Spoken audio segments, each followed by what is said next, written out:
Bonjour. La relation entre Israël et le reste du monde est compliquée. Plus ça va, pire c'est, il me semble. À mon modeste niveau, je ne peux parler que de mes propres interrogations et difficultés à comprendre ce qui se passe devant ces gens qui ne font rien comme tout le monde.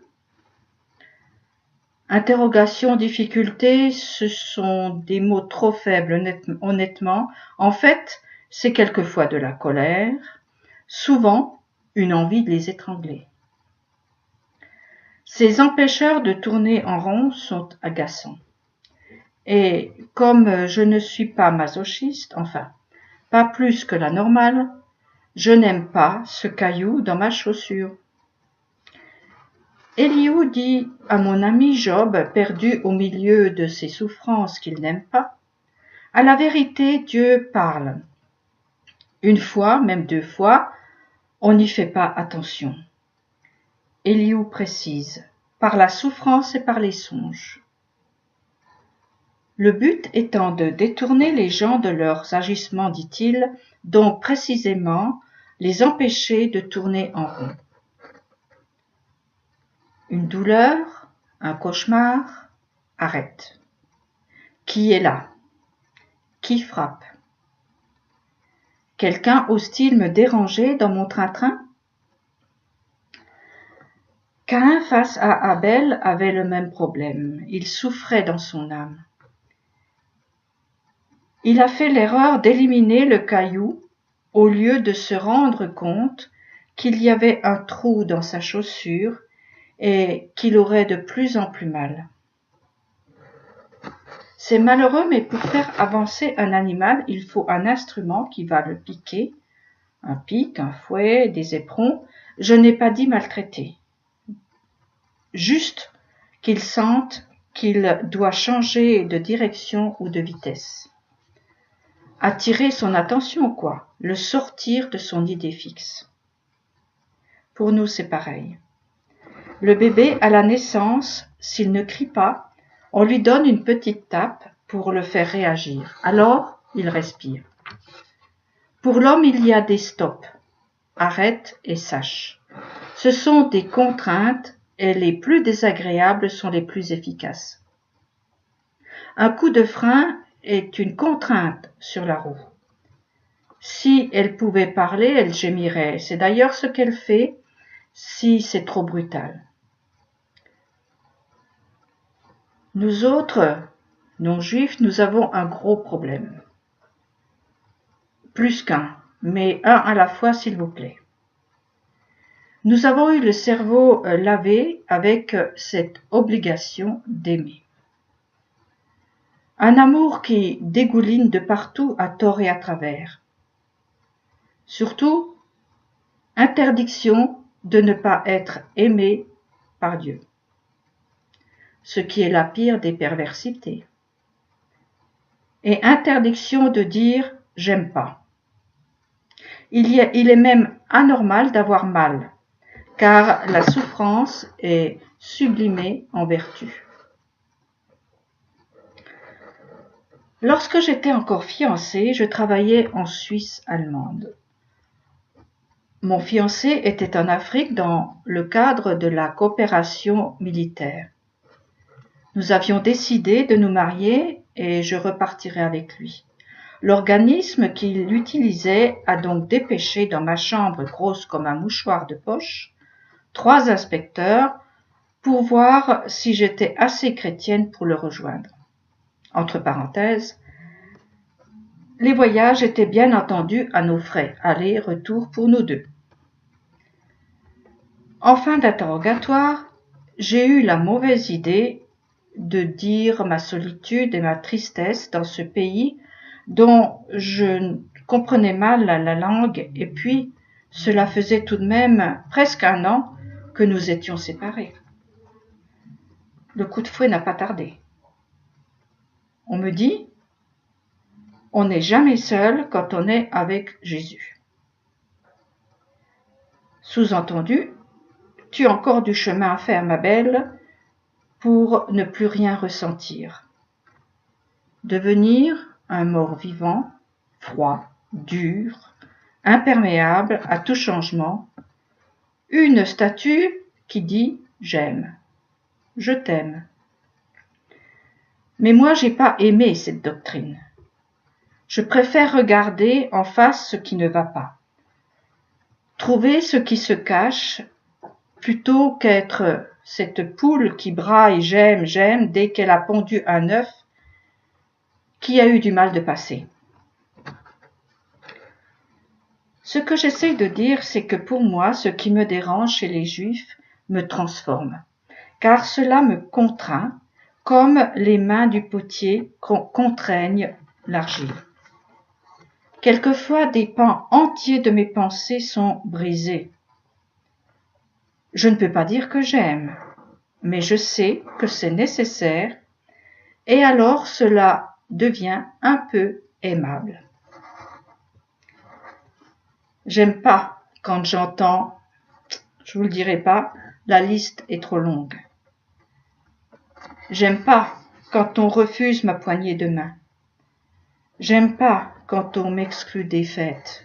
Là aussi, la liste est longue. Alors qu'est-ce qu'on fait? On boude dans son coin? On supprime? On contraint l'autre? Bouder, c'est possible, mais c'est pas drôle. Supprimer, ça a déjà été tenté, contraindre aussi. Rien ne marche, c'est toujours là. Alors, il doit y avoir quelque chose derrière toute cette histoire. J'aime pas, oui, mais cela va me contraindre à changer de point de vue si je veux préserver mon âme de la perdition, comme dit Eliot. Occidentaux, nous travaillons le fer. Pour changer nos épées en socs de charrue, il faut plus que de bons sentiments. Les dames de charité ne changeront pas le monde. Avec elles, les pauvres restent pauvres, les riches restent riches. Rien ne change dans l'ordre du monde. Heureusement, il y a ces gens qui nous provoquent par leur façon de manger, de s'habiller, de se tenir à l'écart de tout. Pourtant, certains font tout pour se fondre dans la masse. Mais rien n'y fait, l'huile revient toujours à la surface. C'est le cas de le dire, ce sont les casse-pieds de service. Ils brisent l'élan de celui ou celle qui les rencontre et qui court vers leur perte sans le savoir. J'aime pas, mais il faut. Il faut que Adam se réveille. Un baiser ne suffit pas, il faut le secouer, sonner de la trompette. C'est l'heure, l'aurore arrive. Je ne sais pas qui a dit, Darwin a développé sa théorie de l'évolution parce qu'il n'a pas rencontré d'homme véritable. Je crois que c'est un peu la même chose pour nous. Lorsqu'on rencontre un vrai juif, quelle que soit son allure ou son comportement, il n'y a plus de question, plus de j'aime ou j'aime pas. Face à un Adam, les bons et les mauvais sentiments sont ridicules. C'est point à la ligne. Si je raisonne simplement d'un point de vue, je dirais, économique, dans le sens large du terme, qui tient le bon bout de l'histoire? Qui a traversé les millénaires alors que l'on visite les ruines de civilisations prestigieuses? Qui a les clés? Qui a le filon d'or de la vie? Rien que ça devrait nous interpeller et nous suggérer de chercher ce qui fait la différence entre eux et nous, même si ça nous dérange et surtout si ça nous dérange. Je ne suis pas sûre que les Hébreux aient aimé ce qu'ils ont vu au pied du Sinaï. Ils ont été plus ou moins contraints d'accepter. Pour nous, c'est pareil. Le chemin à parcourir n'est pas simple. Ce n'est pas un tapis rouge, ne s'y engagent que ceux qui le veulent vraiment. Ceux qui s'amarrent solidement à cette barque, ballottée par une mer déchaînée. Pourquoi? parce que c'est dans le projet divin. Il y a une deuxième raison qui n'est pas de l'ordre de la logique. Elle échappe à celui ou celle qui la vit. Peut-être pas après tout, c'est peut-être la réponse à un désir inconscient. Un jour, allez savoir pourquoi, comment, qui, que, quoi, qu'est-ce, le cœur est attiré vers les profondeurs et alors il essaye simplement de comprendre, d'apprendre ce qui se passe.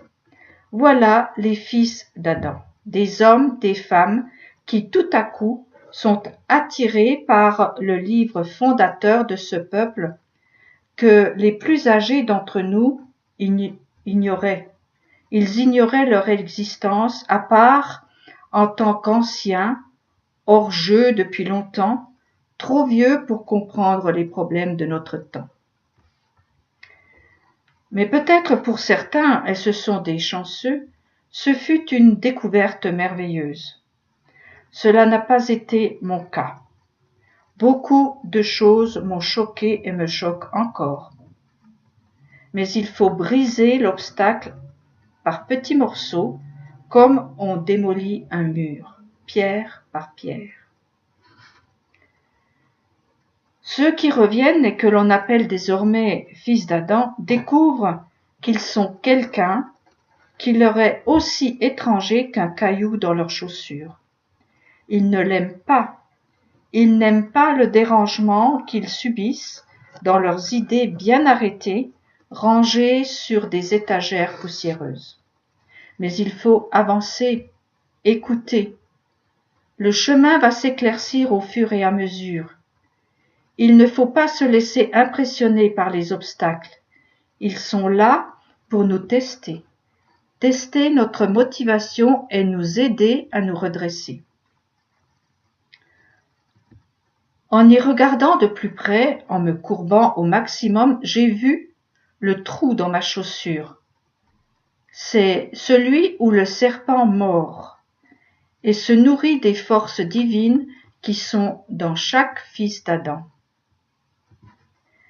La douleur ou l'impossibilité d'avancer vient d'une coupure prévue dans chaque homme pour s'emboucher à la source de vie. Cette bouche, qui devait être une force, est devenue le point faible, car elle est exposée au bien comme au mal, qui va en profiter pour s'y loger. Bien enquisté, le parasite se développe comme un cancer. Il faut agir et vite. S'aimer suffisamment pour se soigner, quel qu'en soit le prix.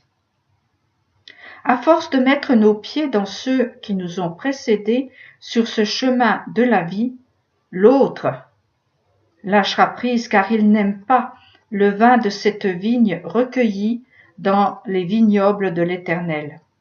L'antidote du venin est dans les fioles d'Israël. Il y en a pour tous. Les traits du visage de celui qui s'avance dans les dernières brumes de la nuit seront bientôt distinguables. Alors nous pourrons proclamer Dieu est un. Bonne journée à tous.